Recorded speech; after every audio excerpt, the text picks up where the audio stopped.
श्री अरविंदांच्या गीतेवरील निबंध या चिंतन मालिकेमध्ये 20वा निबंध, त्याचा दुसरा भाग आपण आज बघतोय। या निबंधाचं शीर्षक आहे समत्व आणि ज्ञान। समत्व हा भाग आपण बघितलाय आधीच्या 2 निबंधांमध्ये, एका निबंधामध्ये समजूया 19व्या, आणि आता याच्यामध्ये पुढचा भाग तो बघतोय समत्व आणि ज्ञान। तर हे ज्ञान काय आहे या संबंधी आपण विचार करत होतो, आणि पहिली संकल्पना इथे स्पष्ट केली होती आपण की हे जे ज्ञान आहे हे ज्ञान आपल्याला नेहमी प्राप्त होणाऱ्या ज्ञानापेक्षा वेगळं आहे।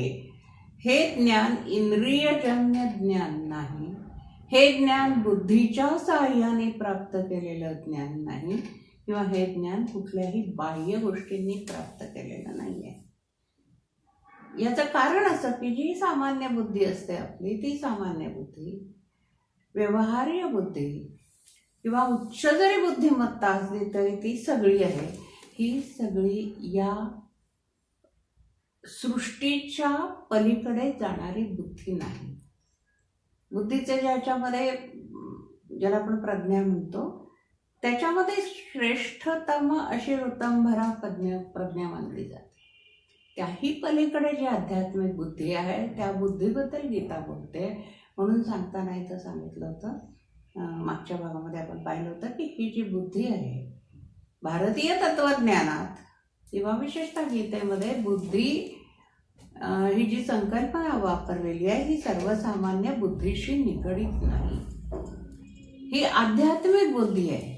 ही एक वेगळी बुद्धी आहे आणि वेगळ्या प्रकारची बुद्धी आहे जिच्या साहाय्याने ज्ञान प्राप्त करायचंय। या शब्द जो आत्मज्ञान या अर्थाने, हा शब्द ज्ञान शब्द आला हा सुद्धा आत्मज्ञान अर्थ या अर्थाने आलेला आहे। जसं आध्यात्मिक बुद्धी तसं आत्मज्ञान, ज्ञान या शब्दाचा इथे विशेष अर्थाने घेतलेला आहे। मग हे ज्ञान कसं प्राप्त केलं जातं? आपण मागच्या वेळेला बघितलं होतं की अनेक व्यक्तींची नुसती भाषणं, प्रवचनं, कीर्तन, व्याख्यान, आख्यान हे सगळं ऐकून माणूस बहुश्रुत होतो। अनेक गोष्टी वाचून, शास्त्रांचं ज्ञान प्राप्त करून, पुराण कथा आदी सगळ्या गोष्टी वाचून, वेद श्रुती सगळं वाचून, शास्त्रार्थ करून मनुष्य बहु कठीण होतो। या उलट त्याचा सगळा उपयोग आपल्या लेखनामध्ये करून, त्याची अभिव्यक्ती करून लोकांपर्यंत हे सगळं आपल्याला प्राप्त असलेल्या गोष्टी लोकांपर्यंत पोहोचवणं, हे जो करतो त्याला पंडित म्हणतात। आपण हेही पाहिलं होतं की हे सगळे लोक त्या ठिकाणी श्रेष्ठ असले तरी सुद्धा ते ज्ञानी नाही, कारण की ज्ञान हे त्यापेक्षा वेगळं आहे। ज्ञान हा सगळ्यांपासून वेगळा मिळणारा भाग आहे। मग हे आहे काय ज्ञान, आणि मग ते प्राप्त शेवटी कसं करायचं? गीता सांगते की सुरुवातीला जे आपल्याला ज्ञान प्राप्त होतं, गीतेचं असं म्हणणं आहे की सुरुवातीला जे आपल्याला ज्ञान प्राप्त होतं ते ज्ञान आपल्याला ज्ञानी लोकांकडूनच प्राप्त होत असतं। परंतु ते ज्ञानी लोक सुद्धा असे ज्ञानी लोक आहेत की ज्यांनी ती जी तत्व आहेत, ते जे ज्ञान, अध्यात्माचं ज्ञान प्राप्त केलेलं आहे, जे आत्म्याविषयीचं ज्ञान प्राप्त केलेलं आहे, ब्रह्माविषयीचं ज्ञान प्राप्त केलं आहे, ते सगळं ज्ञान हे त्यांनी स्वसाक्षात्काराने प्राप्त केलेलं आहे, स्वतःच्या अनुभवातून प्राप्त केलेलं आहे। त्यांनीही बुद्धीच्या साहाय्याने प्राप्त केलेलं नाही। नाहीतर त्यांनी बुद्धीच्या साहाय्याने ग्रंथ वाचन करून प्राप्त केलेलं ज्ञान आपल्यापर्यंत पोहोचवायचं आणि आपण ते पुढच्या पिढीपर्यंत पोहोचवायचं, हा अभ्यासक्रम झाला। सध्याच्या घटकेला ज्याला आपण अभ्यासक्रम म्हणतो तसं झालं ते की आम्हाला जे वाचून ऐकून प्राप्त झालं ते आम्ही तुमच्यापर्यंत पोहोचवतो, तुम्हाला सांगतो, तुमच्यासाठी लिहून ठेवतो आणि तुम्ही ते ग्रहण करा। तर ही पुन्हा माहिती झाली। हे नव्हे तर ते ज्ञान असं असलं पाहिजे, ते ज्ञानी लोक जे आहेत ते ज्ञानी लोक सुद्धा असे असले पाहिजेत की ज्यांनी या स्वतः सगळ्या गोष्टींची अनुभूती घेतलेली आहे, ज्यांनी प्राप्त केलेलं आहे। 4थ्या अध्यायामध्ये 34व्या श्लोकामध्ये गोष्टीची स्पष्ट केलेलं आहे. सेवा करून ते जाण नम्र भावे पुसून या, ज्ञानोपदेश देतील ज्ञानी अनुभवी तुझ. ज्ञानी अनुभवी, त्यांनी हे तत्वाचे ज्ञान बुद्धीनं गोळा केलेलं नसून त्यांना त्या तत्वांचे स्पष्ट दर्शन घडलेले आहे. ते ज्ञानी आहेत, अनुभवी आहेत.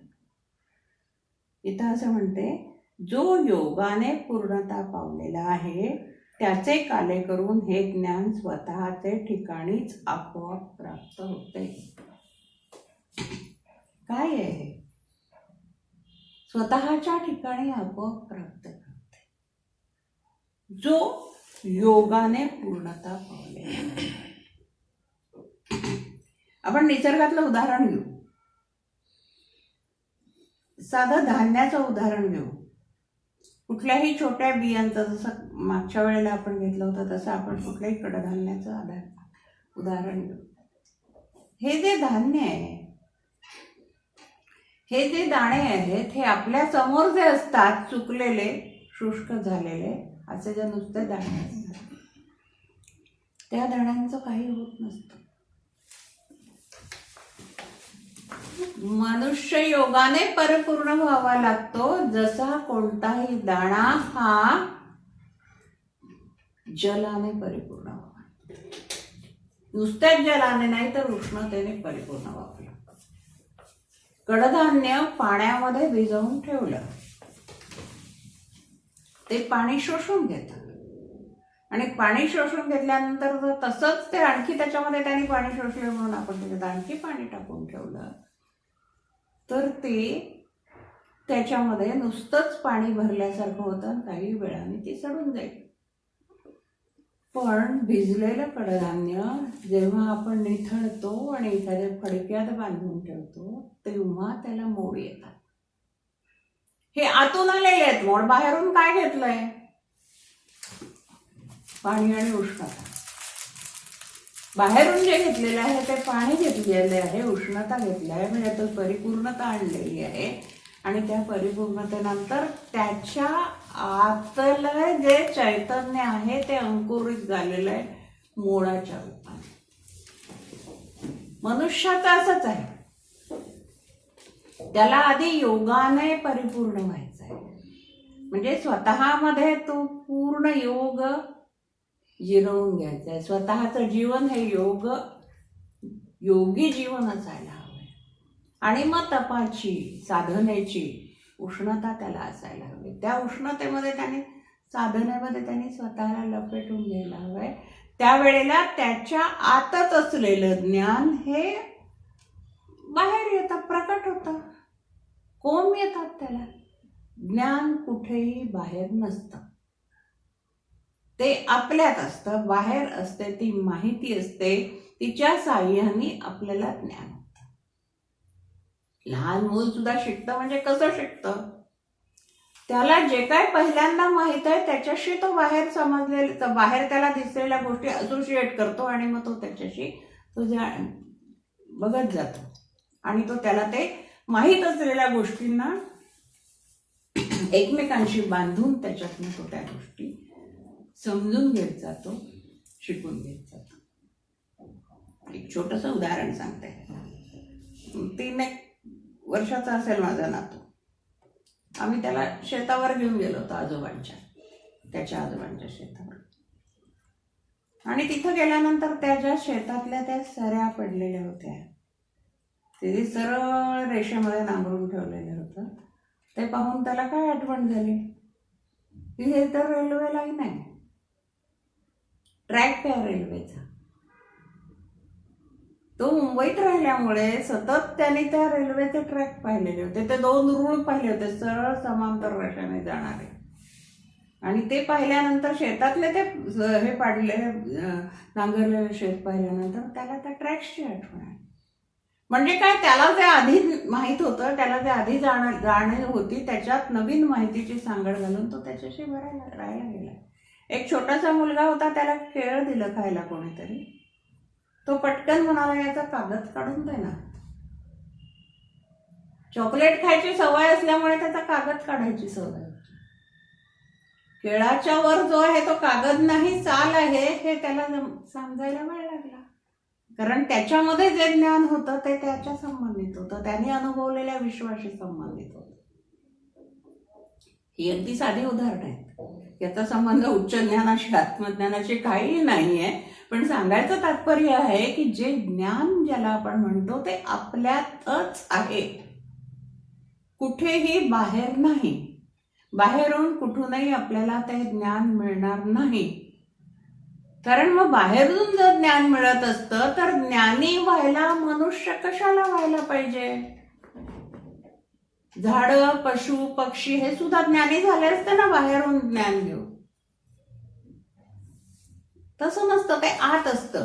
आणि ते आत असलेलं ज्ञान जे आहे हे योगी माणसांनी जसा जसा तो अधिकाधिक योग करत जातो, योगाशी जवळ जातो, अंतरंगातून त्याला त्याचं ते हळूहळू उमलायसाठी तो निर्वासनता, समत्व, ईश्वर शरणता या गुणांची श्री अरविंद म्हणतात जसं तो जास्तीत जास्त कमाई करत जातो, हे गुण जसे जसे मिळवत जातो, याची पुंजी जमा होत जाते, तसं तसं तो पुढे स्वतःला ज्ञानी म्हणून घेऊ शकतो. कारण की ते ज्ञान त्याच्या स्वतःच्या हृदयातून अंकुरित झालेलं असतं, बाहेरून आणून टोचलेलं नसतं.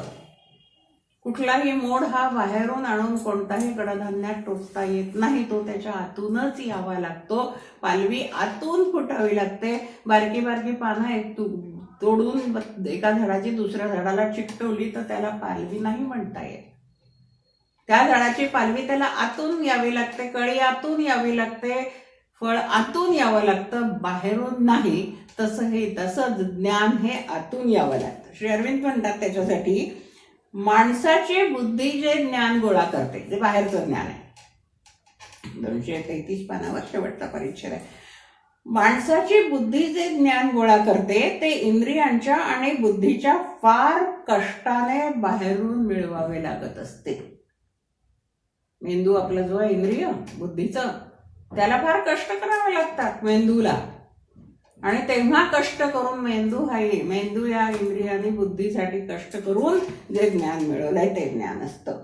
माणसाची बुद्धी जे ज्ञान गोळा करते ते इंद्रियांच्या आणि बुद्धीच्या फार कष्टाने बाहेरून मिळवावे लागत असते. श्रेष्ठ ज्ञानाची गोष्ट वेगळी आहे. हे ज्ञान आत्मप्रकाशक, आत्मानुभूती घडवणारे, अंतःस्फुरणजन्य, स्वयंसिद्ध असून हे मिळवण्यासाठी आम्हाला आमचे मन आणि इंद्रिये जिंकावी लागतात. कष्ट नाही द्यायचे त्यांना जिंकायचं. आमचे मन आणि इंद्रिये काबूत ठेवावी लागतात. मन व इंद्रिये यांचे भ्रम जे आमच्यावर मात करीत असतात त्या भ्रमांच्या गुलामीतून आम्हाला आमची मोकळीक करून घ्यावी लागते. इतके घडले म्हणजे या ज्ञानासाठी आणखी काही करावे लागत नाही. स्वच्छ शुद्ध आरशाप्रमाणे आमचे मन आणि इंद्रिये या ज्ञानाचे प्रतिबिंब आम्हाला दाखवितात. ज्या परात्पर तत्वात सर्व काही सामावलेले आहे त्या तत्वावर आम्ही आपली सर्व जाणीव पूर्णपणे केंद्रित केली म्हणजे ते आमचे ठिकाणी आपले तेजोमय स्वयंभू स्वरूप प्रकट करते. ज्ञान हे आमच्यात आहे, आमच्यात सामावलेलं आहे. आणि हे सामावलेलं ज्ञान व्यक्त करण्यासाठी, व्यक्त होण्यासाठी, अभिव्यक्त होण्यासाठी आमच्या इंद्रियांना, बुद्धीला, मनाला कष्ट नाही करायचे, तर उलट त्या सगळ्यांना संयमित ठेवायचे. आणि त्यांनी कष्ट करून बाहेरून जे काही प्राप्त केलेलं आहे त्याचा भ्रम आपल्यावर होऊ द्यायचा नाही. प्रत्येक गोष्टीमध्ये आपल्याला शंका निर्माण होते, असं का? आणि शंका जे निर्माण होते हे सामान्य व्यवहारासाठी ठीक आहे. सर्वसामान्य गोष्ट एखादी आपल्या समोर दिसली तर ती गोष्ट खरंच अशी आहे का, ही शंका बुद्धीला निर्माण होणं योग्य आहे, उचित आहे. आत्मज्ञानाच्या संदर्भात किंवा आत्मिक सत्याच्या संदर्भामध्ये ही शंका निर्माण होण्याची गरजच नाहीये. ही जी सगळी भौतिक प्रगती झालेली आहे मानवाची किंवा आध्यात्मिक सुद्धा प्रगती झाली आहे, ती प्रत्येक ठिकाणी असं का हा प्रश्न विचारल्यामुळेच झालेली आहे. असं आहे तर असं का नाही, याऐवजी हे होऊ शकतं का, हे जी तर्क आहे, जे तर्क बुद्धीने केलेले, हे जे विचार बुद्धीने केलेले आहे, याच्यात तर सगळी प्रगती झालेली आहे. परंतु हे सगळं व्यवहारी आहे. असं आहे हे गृहीत धरून जेव्हा एखादी गोष्ट करायला जाऊ त्यावेळेला ते या व्यवहाराशी निगडीत नसतं. आपण आपल्या अंतरंगातून जे ज्ञान प्राप्त करत जातो ते आपोआप हळूहळू विकसित होत जातं. ते ज्ञान वाढत जातं. या ज्ञानप्राप्तीची अनेक साधन आहेत. सर्वात महत्वाचं पहिलं साधन आपण बघितलं, बुद्धी. पण ही बुद्धी मोठी चंचल आहे, वेगळी आहे, अस्थिर आहे. या बुद्धीला अनेक कंगोरे आहेत. त्यामुळे श्री अरविंदांचं म्हणणं असं आहे की त्याच्याबरोबर श्रद्धा असली पाहिजे. बुद्धीच्या बरोबर श्रद्धा असली पाहिजे. ती श्रद्धा असली तरच आपण सत्य आणि ज्ञान याच्या निकट जाऊ शकतो, याच्या जवळ जाऊ शकतो. अज्ञ आहे म्हणजे अज्ञानी आहे, समजत नाही आहे आणि श्रद्धाही नाही, अशी जेव्हा स्थिती असते त्यावेळेला संशय निर्माण होतो आणि हा संशय आपल्या आत्म्याचा विनाश करतो. इहलोक परलोक काहीही मिळत नाही. गीतेच्या श्लोकाप्रमाणे अज्ञ आहे आणि श्रद्धा पण नाही असा संशय आत्मा विनाश पावतो. संशय आत्म्याला इहलोक परलोक सुख काहीही मिळत नाही. श्रद्धे वाचून या जगात काहीही नाव घेण्यासारखं साधता येत नाही. श्रद्धा असल्याशिवाय आपण कोणतीही गोष्ट प्राप्त करू शकत नाही, मिळवू शकत नाही. कुठेतरी सुरुवातीला श्रद्धा असतेच, गृहीत धरायचे की साधं आपल्या मुलाला 3 वर्षाचा 2.5 वर्षाचा झाल्यावर कुठल्या तरी शाळेमध्ये त्याची जेव्हा सुरुवातीला आपल्याला त्याला ऍडमिशन घ्यायची असते, त्याची म्हणजे त्याला त्या शाळेमध्ये आपल्याला घालायचं असतं, त्यावेळेला ज्या 3, 4, 5 शाळांची नावं समोर येतात त्यापैकी कुठल्या तरी एका नावावर आपली श्रद्धा असते, विश्वास असतो. त्याला श्रद्धा नाव नाही देऊ, विश्वास म्हणून सुरुवातीला. पण आपल्याला कोणीतरी सांगितलं होतं 10 लोकांनी की ही नाही, ही चांगली शाळा आहे, मुलांकडे चांगलं करून देते, अमुक हे चांगलं करून देते. त्या विश्वासाने आपण त्या मुलांना त्या शाळेमध्ये घालतो. म्हणजे शिक्षक त्यांना शिकवत असतात, त्यांच्यावर कुठेतरी आपण विश्वास ठेवतो, श्रद्धा ठेवतो. म्हणजे कुठल्याही गोष्टीची सुरुवात ही विश्वासाने होते. विश्वासच पुढे श्रद्धेमध्ये परिवर्तित होत असतो. म्हणून श्रद्धे वाचून या जगात काहीही नाव घेण्यासारखं साधता येत नाही. परलोक प्राप्तीला उपयोगी पडेल असे काहीही श्रद्धेशिवाय साधत नाही. ही अगदी वस्तुस्थिती आहे, सर्वसामान्य स्थिती आहे. काही पक्का पाया, निश्चयात्मक आधार माणसाला असेल तरच त्याला इहलोकी वा परलोकी थोडीफार सिद्धी, थोडं बहुत सुख आणि समाधान मिळण्याचा संभव असतो. हे जे समाधान आणि सुख प्राप्त करायचं असेल इहलोकी किंवा परलोकी, तेव्हा तर त्याचा आधारभूत पाया जो आहे तो श्रद्धा हाच आहे. श्रद्धावान माणसाला सर्व काही मिळत असतं असं गीता सांगते. थोडे बहुत सुख आणि समाधान मिळण्याचा संभवही श्रद्धा असल्याशिवाय नाही असतेच. सामान्य व्यावहारिक ज्ञानाच्या क्षेत्रात हे अत्यंत महत्वाचे आहे की सामान्य व्यावहारिक ज्ञानाच्या क्षेत्रामध्ये संशय आणि शंका उपयोगी आहेतच. ते घ्याव्याच लागतात, काढाव्याच लागतात. श्रेष्ठ आध्यात्मिक ज्ञानाच्या क्षेत्रात त्यांचा काहीही उपयोग नाही. जे सामान्य ज्ञानासाठी आहे ते श्रेष्ठ ज्ञानासाठी नाही. उलट त्यामुळे ज्ञानमार्गामध्ये अडथळेच निर्माण होण्याची शक्यता आहे. कुठेतरी एक निश्चित श्रद्धा ठेवली नाही तर अडथळे उत्पन्न होणारच आहे. प्रापंचिक ज्ञान जे आहे, प्रापंचिक क्षेत्र जे आहे त्याच्यामध्ये खऱ्या खोट्याच्या, सत्या असत्याच्या भेसळीतून आपल्याला हवं ते तोलून मापून आपल्याला घ्यावं लागतं, तोलून घ्यावं लागतं, निवडून घ्यावं लागतं. नुसता विश्वास टाकून चालत नाही. जी वस्तू आपल्याला पाहिजे ती आपण पारखून घेतो. हे व्यावहारिक गोष्टीमध्ये झालं.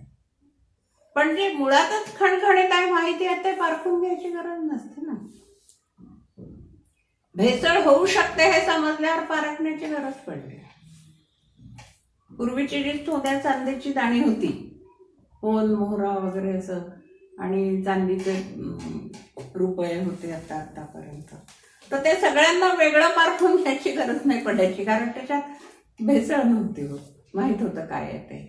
पण आजच्या नोटा आपल्याला धरून ते समोर ते अमुक कॉर्ड आहे का, ते असं आहे का, ते तसं आहे का, हे पारखून घ्यावं लागतं. कारण कुठेतरी आपल्याला माहित आहे की यात भेसळ होण्याची शक्यता आहे, चुकीचं असण्याची शक्यता आहे, आपल्यापर्यंत खोटं पोचलेलं असण्याची शक्यता आहे ही आपल्याला वाटते. तेव्हा आपल्याला ते पारखून घ्यावं लागतं. 52 कशी सोनं पारखून नाही घ्यावं लागत. परंतु त्याचा दागिना बनवला की त्याच्यामध्ये काय, किती प्रमाणात भेसळ आहे, काय आहे, हे सगळं पारखून घ्यावं लागतं, माहीत करून घ्यावं लागतं, जाणून घ्यावं लागतं. शुद्ध सोनं हे आध्यात्मिक सत्याचं आहे. त्यामुळे उलट म्हणूया आपण, आध्यात्मिक सत्य हे शुद्ध सोन्यासारखं असतं आणि व्यावहारिक सत्य हे त्या डागी सोन्यासारखं असतं. त्यात काही ना काहीतरी मिसळलेलं असतं. ते आवश्यक आहे, कारण त्याशिवाय सोन्याचा दागिना पण होत नाही, तयार होऊ शकत नाही, घडू शकत नाही. दागिना घडायचा असेल तर त्याच्यात काही अंशी भेसळ करावी लागते. तसं व्यवहारातले सगळे व्यवहार जे आहेत त्याच्यामध्ये ते आध्यात्मिक शुद्ध सत्य या व्यवहारात असतंच असं नाही. काहीतरी काही प्रमाणात काही गोष्टी अशा असतात की ज्या त्या सत्याच्या जवळच्या असतात. आपल्याला माहिती असतं की हे शुद्ध सत्य नाही आहे, पण तरी ते आपण शुद्ध सत्य म्हणून स्वीकारलेलं असतं, कारण ते एका गृहीतकाच्या पायावर स्वीकारलेलं असतं. आपल्याला हे नक्की माहिती आहे, 100% माहिती आहे की पृथ्वी ही स्वतःभोवती आणि सूर्याभोवती फिरते आणि सूर्य स्थिर आहे, तो फिरत नाही, कुठेही जात नाही, उगवत नाही, मावळत नाही. हे 100% सत्य माहीत असूनही व्यवहारात आपण हेच म्हणतो ना की सूर्य उगवला, सूर्य मावळला. मग त्याच्यावर सगळी वेळेची गणिता ठरवतो, त्याच्यावर ज्योतिषशास्त्राचं ठरतं. तर त्यावेळेला पृथ्वी स्थिर आहे हे गृहीत धरून आपण बोलतोय ना.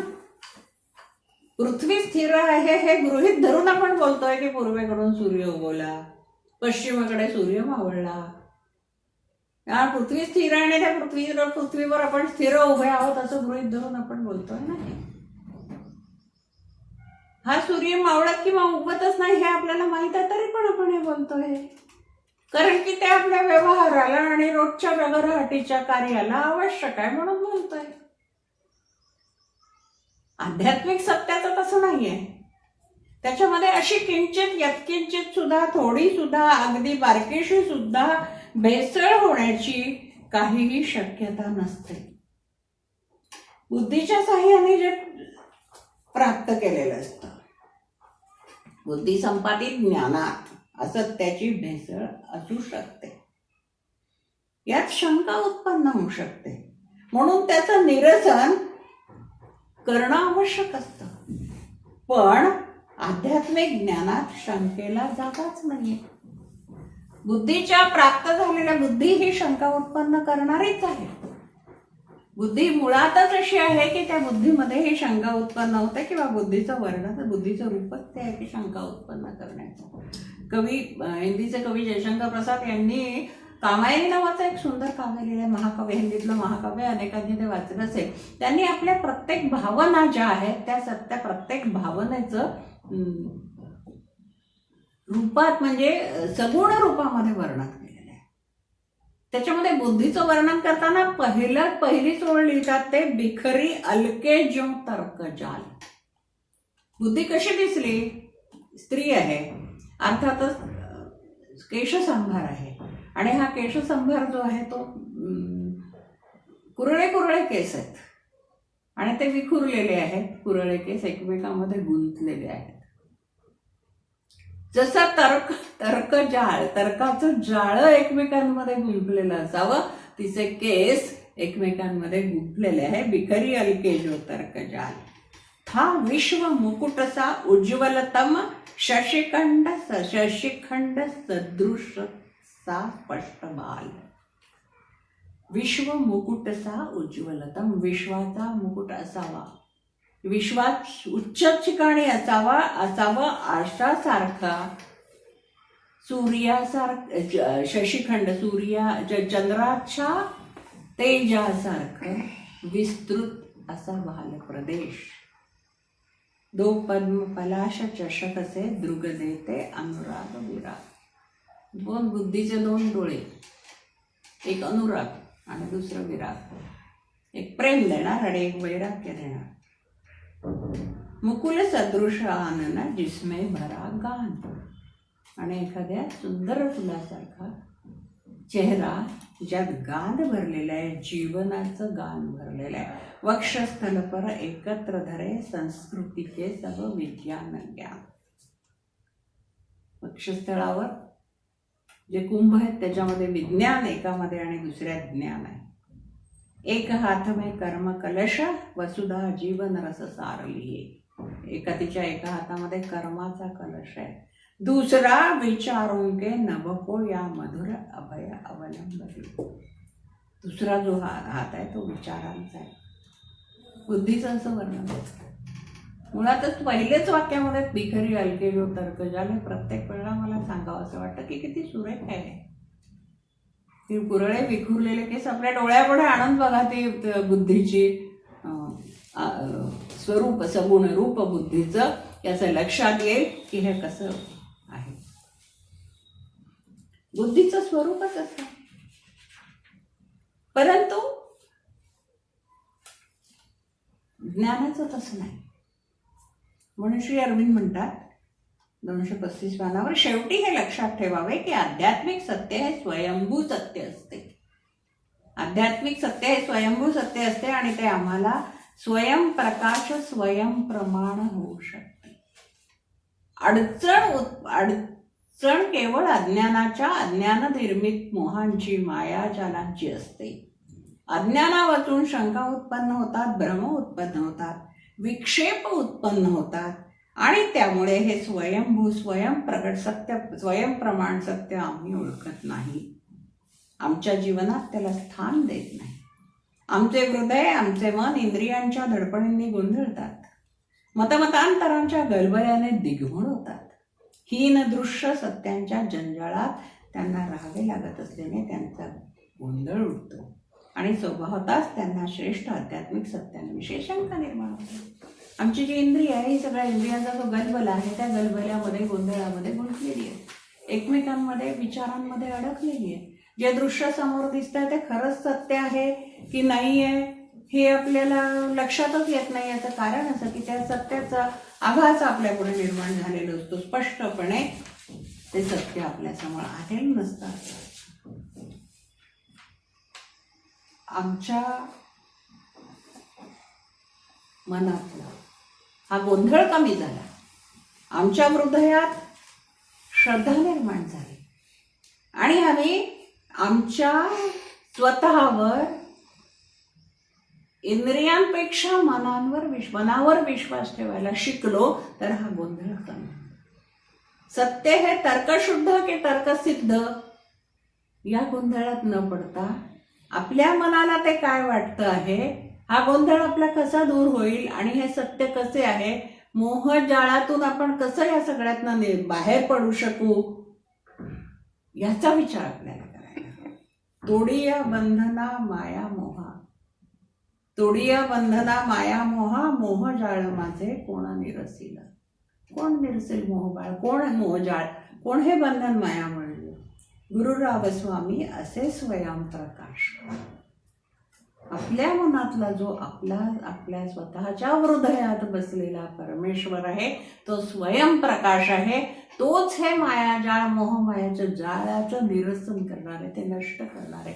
त्या जाळात ते आपल्या डोळ्यासमोरनं बाजूला होऊन आपल्याला स्पष्ट दिसायला लागणार आहे. व्यापक जीवन जगता येणार आहे आपल्याला. श्री अरविंद म्हणतात की आपण हा साक्षात्कार वाढवला पाहिजे. आपल्या स्वतःला साक्षात्कार म्हणजे आपल्याला ही जाणीव झाली पाहिजे. आपल्या मनाला काय वाटतं आहे, आपलं मन काय सांगतं आहे याकडे जर आपल्याला लक्ष देता आलं तर तो साक्षात्कार वाटतो. आणि मग आपल्याला जीवन कसं जगायचं आहे, त्यांचं म्हणणं असं की आत्म्याच्या अधिष्ठानावरून अधिक सखोल, अधिक उच्च, अधिक व्यापक जीवन जगलं पाहिजे. अधिक सखोल, अधिक उच्च. सखोलही असलं पाहिजे, उच्चही असलं पाहिजे आणि व्यापकही असलं पाहिजे. सर्व बाजूंनी एक झालेलं असं आपल्याला जीवन जगायचं आहे. आणि हे जर जीवन जगायचं असेल तर योगाचा नित्य आश्रय करायला पाहिजे. आणि हा आश्रय घेतला तरच ज्ञान प्राप्त होतं. आणि हे ज्ञान प्राप्त जे होतं हे ब्रह्माचं ज्ञान असतं, ते ब्रह्मज्ञाचं ज्ञान असतं. शेवटी या संदर्भात काय म्हणतात ते वाचूया आणि थांबूया. 135 पानावर शेवटल्या 2 ओळी आहेत, या इथून सुरुवात होत आहे 35-36 वर. योगयुक्त पुरुष सर्वत्र समदृष्टी ठेवतो. त्याला आत्मा सर्व भूतात दिसतो आणि आत्म्यात सर्व भूते दिसतात. जो मला सर्वत्र पाहतो आणि माझे ठिकाणी सर्व प्रत्येक वस्तू पाहतो, तो मला केव्हाही अंतरत नाही, मी त्यास केव्हाही अंतरत नाही. जो एकच पावलेला आहे आणि सर्व भूतात असणारा जो मी, त्यावर जो प्रेम करतो, सर्व भूतांच्या ठिकाणी मजवर प्रेम करतो, तो योगी कसेही जीवन जगो, काहीही करू, माझ्या ठिकाणी माझ्या अधिष्ठानावर तो नेहमी आपला जीवन व्यवहार करेल, कोणतेही कर्म करेल. अर्जुना, सर्वत्र सर्वांकडे जो समदृष्टीने स्वतःकडे पाहण्याच्या दृष्टीने पाहतो, सुखात तसे दुःखातही हीच समदृष्टी ठेवतो, त्याला मी सर्वश्रेष्ठ योगी मानतो. हे ज्ञान वेदांतातील प्राचीन ज्ञान आहे. गीतेतलं हे जे ज्ञान आपण श्रीकृष्णाने अर्जुनाला जे सांगितलं त्याच्या 4 ओळी आहेत, त्या 4 ओळींबद्दल श्री अरविंद म्हणतात की हे ज्ञान वेदांतातलं प्राचीन ज्ञान आहे, उपनिषदातील ज्ञान आहे. गीता नेहमी हेच ज्ञान आमच्या समोर ठेवीत असते. हे औपनिषदिक ज्ञान इतरत्रही अर्वाचीन ग्रंथात आलेले आहे, पण गीता ग्रंथ आणि हे इतर अर्वाचीन ग्रंथ यात अंतर हे आहे की गीता या ज्ञानातून दिव्य जीवनाचे महान व्यावहारिक तत्वज्ञान काढते, अगदी चिकाटीने आणि आग्रहाने काढते. म्हणूनच गीता इतर अर्वाचीन ग्रंथांहून श्रेष्ठ मानावी लागते. जे आध्यात्मिक ज्ञान प्राप्त होतं ते ज्ञान या समत्वाच्या भावनेवर आधारलेलं आहे आणि हे गीतेने ठासून प्रतिपादन केलेलं आहे. म्हणून गीता ही अन्य इतर ग्रंथांच्या पेक्षा जास्त श्रेष्ठ मानली जाते किंवा वेगळी मानली जाते. तिला जास्त महत्त्व प्राप्त झालेलं आहे. तसं श्री अरविंदांचं मत या ठिकाणी सांगून आपण आज थांबूया आणि पुढच्या भागामध्ये या निबंधाचा शेवट जो आहे तो बघूया. धन्यवाद.